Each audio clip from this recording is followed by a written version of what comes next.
Hey guys, what's up? It's me, Ro Jones. Welcome back to my channel, Glow. I have to have the sage going for the positive vibes and the good energy because my intention is always love and light. I'm gonna put it down. So today I want to talk about my hair a little bit. The first time I actually wore my hair out in a clip that I show you guys attached to this video was like on national television, like a nationally syndicated daytime talk show. We have all heard of Dr. Oz. And I got casted. Like I had to do like a video audition about my hair, and like sometimes we have like dandruff. Like I've had like dandruff and scalp conditions. Like it was just always something, right? So there's this girl, her name is Curly Nikki, and she does like these natural like hair treatments. And I got a hair treatment called Aha, and it was apple cider vinegar, honey, and aloe. So I had to be there on set like super duper early. I literally got there at like 7 a.m. because they had to like prep me. And I got my hair done by this guy named David. He's awesome. I'll add like a little clip of like us like back behind the scenes as well. And it was amazing. Like everybody was super nice. Like the makeup artist didn't really do a great job because she was a Caucasian lady. And I have melanin. So I'm not saying all, but you know how it is sometimes when you for anybody that's watching this that has like been on a set, y'all gotta excuse me, I touch it a lot because I'm used to wearing wigs and weaves, so you don't get to feel your scalp too often. So I like it. It's like but yeah, sometimes you be on sets, and when you have like a white lady or a white man do your makeup, they often don't know what the hell they doing. Like they use the wrong colors, they don't have the like correct foundations, or sometimes they do, but a lot of times with us brown cocoa mocha girls, we need like a blended type of situation. We don't always just use like one particular color because well, now we have products like Fenty Beauty, and NARS have been doing it for some time now. I bought some NARS products before, and so they have like a whole bunch of different shades because people just assume, a lot of makeup companies for years have assumed that we were all just like one shade of brown. And it's weird because we are referred to as black, but we're not really black. We're brown. I don't know. I'm going to look into that. I mean, I already kind of have a little bit, but that's a video for another day. So, yeah, so back to my experience on Dr. Oz. So I got casted to do this hair treatment, and I had to send in like an audition tape. And people think that you just go on these shows and it's like, no, there's actually a process behind it. So I guess they like my personality because my personality is a little like, ooh. And we like, us like brown girls with a little kinky, we getting our shine right now. Like now, like we getting an opportunity to actually be us and to be seen and to, they're putting us on more platforms. I actually was on Dr. Oz twice, but the first time was the first time in my life that I had ever worn my hair like this. Like nobody knows, but I was like, oh my God. Like as you can see in the clip, I'm like, oh my God. Like when it came over to me, because I'm like, I cannot believe that I'm on national television with millions of people watching this with my own like kinky curly hair, like post perm.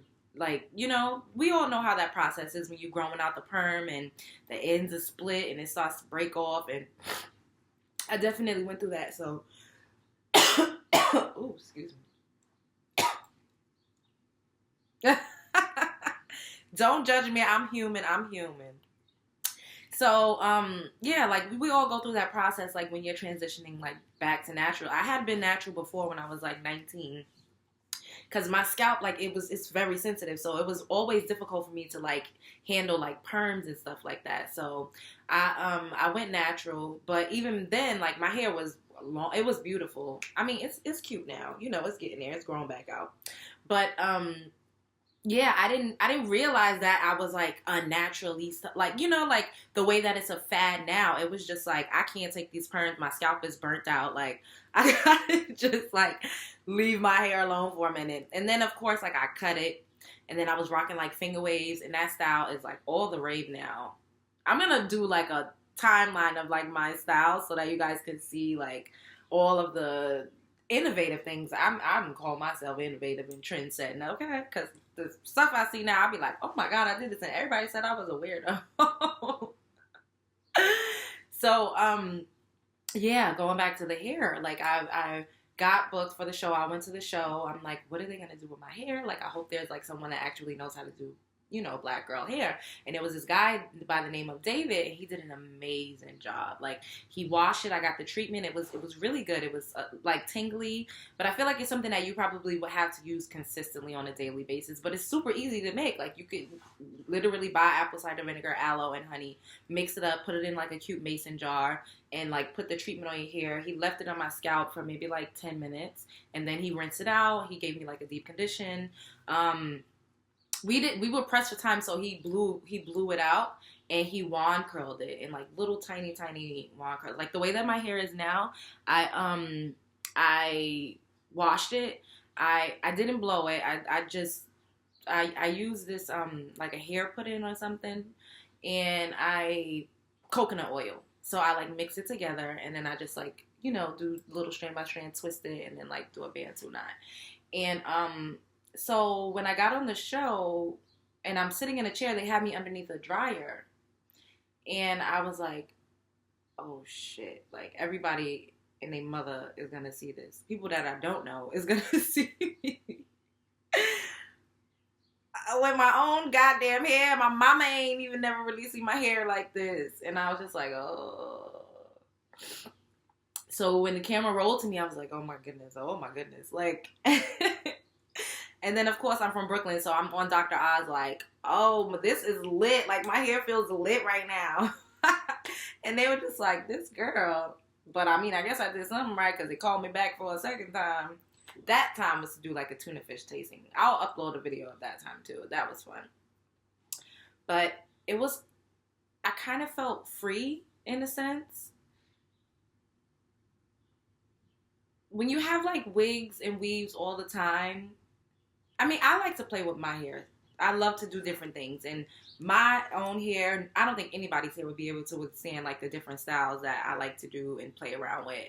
That's why I'm so grateful for, like, weave and wigs. Because it gives you the opportunity to look like a whole nother different chick, My man, whoever he ends up being, will never get tired of me. One day I'm a blonde, next day I'm a redhead, this day I'm natural, the other day I got box braids. I like to play around with it, and I think that's what, like, black women, we're very creative, and like the way that we express ourselves as far as style goes, and especially with hair, like, people always want to attribute it to having low self-esteem or not feeling good about yourself, and to some degree that has been true. I'm not gonna front, but if you given out history, especially here in this country, you could see why, like. Back, on the plantations, a lot of people don't know that white men fetishize over our hair in particular, because white women are, their hair texture is vastly different from ours. Aside from when we process our hair, but back then we weren't processing our hair. So when you see like a lot of the slaves with like head ties, it was because oftentimes the mistresses and the women, the slave masters' wives, a lot of light doesn't get shown on them, but they were envious of black women's hair.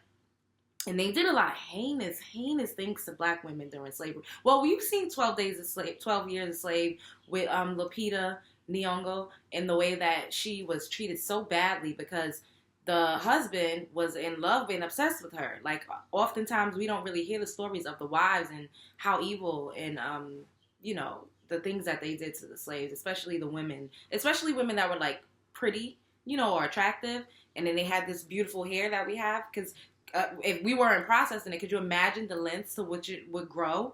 And so that was a thing, like fetishizing over like the slave's hair. And I actually saw something so disturbing on Facebook, and it was a chair that was lined with, instead of cotton, it was with African hair, and it was whew, the things with hair. And I was talking to my friend Amber, and I mean, of course, I already knew this. It was an observation I had made already, but I didn't really like, think about it, I guess. But Amber was like, like they always they would also during slave times like cut the hair because that's how you could distinguish one tribe from another. And I'm like, wow, you know what? I recognize that, but I never like verbalized it, I guess, like, and like actually like said it. And Amber's really great at that. Like things that we all naturally do, she gives it a title, she gives it a name, she makes it something. She's amazing. You guys need to check her out. Her name is Amber Khan. And so being on Dr. Oz with my natural hair, with my space teeth, and my curvy body, all of the things that people always say, like I've been told by a casting director, like, oh, you need to lose weight, and oh, you need to put a weave in. I even been told that I should bleach my skin because, like, what we have that represents us, it's changing now, and I'm so grateful to be in this climate, and I feel like I am a part of it. And I would love to, I'm going to continue to be a part of the narrative and the part of changing the narrative as far as what Black beauty is supposed to be. But yeah, so being on that show for the first time like this, it was so liberating. Like I felt like, oh my goodness, like I'm in the motherfucking building. Just looking just like how I am. And it was nobody tried to change me. If anything, they wanted to play up what I already had that was naturally like bestowed upon me by the gods and the universe and my mama and her egg and my daddy and his sperm and the DNA that they had that mixed all up in together and that like created all of this. It was just like, oh my goodness. What everybody says it's not true. Sometimes people have to get ready for you. Sometimes people are not ready for you. But now I know in the movement and all of the Black women and all of us that are like having these like beauty blogs and these natural hair blogs. I'm so proud. I'm so proud. I'm so proud of us. And I'm so proud to be a part of it. And I just want to continue to push forth with like a positive body image and a positive outlook on who you are. Like I was reading an article on Facebook and it was saying that they were like passing a law to make it okay to not hire someone because they have locks. And I'm like, oh my God, like this is horrible. Like how is it that we live in a society where people could literally like tell you that what you naturally came out of your mama's hoo-ha, how you bust out into the world is unacceptable? How? Like who? It's really sad, and that's why a lot of us have gone through measures. And like I was a kid getting a perm in my hair, like literally, I had it just for me. You can sing it, just for me. Like I'm sure y'all remember those perms, and I used to see the commercials, and I was like, oh, I want my hair to look like that, and I didn't even realize that my hair was just so beautiful already, and it's just what we've been fed in the media and what we see on TV. We don't really see that many representations of us. We don't really see us looking beautiful. And the girl, Curly Nikki, I keep calling her Curly Nikki. That's her name on Instagram if you guys want to check her out. But her name is Nikki, and she kept saying, like, your hair is so beautiful. Your hair is so beautiful. Another, like, Coco Mocha skin girl. And that was just such an important moment to be on Dr. Oz on a nationally syndicated daytime talk show. One Black girl to another talking about beauty and natural hair and just, being gracious and loving. You could feel the love emanating between everybody. And when I had met her backstage, she was just amazing. I didn't even know that she was the one who came up with the hair treatment. Her energy, it was just beautiful. And it just goes to show that we do support each other. We do uplift each other. We love each other.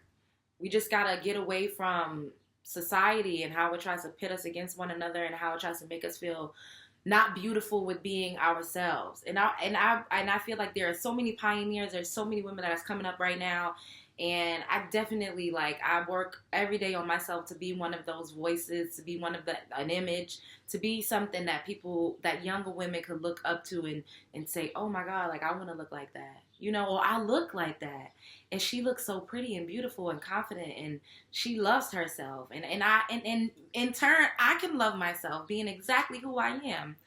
And I think it was just such a pivotal moment for me in my life to be like this, a kinky haired brown girl on a national talk show looking just like this.